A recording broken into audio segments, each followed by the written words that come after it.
పెరిగింది మాత్రం కన్న తండ్రి దగ్గర పెరగలేదు. ఎందుకని అంటే అపుత్రకుడు, పిల్లలు లేనటువంటి వాడైనటువంటి కుంతిభోజుడు అనబడేటటువంటి రాజుకి ఈ పిల్లని దత్తతనిచ్చాడు శూరుడు.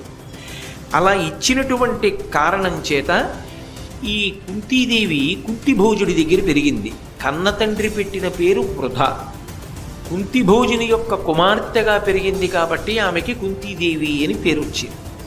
ఆమె సహజముగా సద్గుణాలకి అలవాల. ఆమె ఏదో కపటముతో కూడుకున్న నడవడి కలిగినదో, భోగముల యందు అపేక్ష కలిగినదో అని ఆదిపర్వంలో కనపడదు. ఆమె చాలా గొప్ప వ్యక్తిత్వం ఉన్న తల్లి. నిజంగా మహాభారతంలో కుంతిని పరిశీలనం చేస్తే కుంతీదేవి పాదాలకి నమస్కారం చేయకుండా ఉండలేము. ఎంత గొప్ప వ్యక్తిత్వం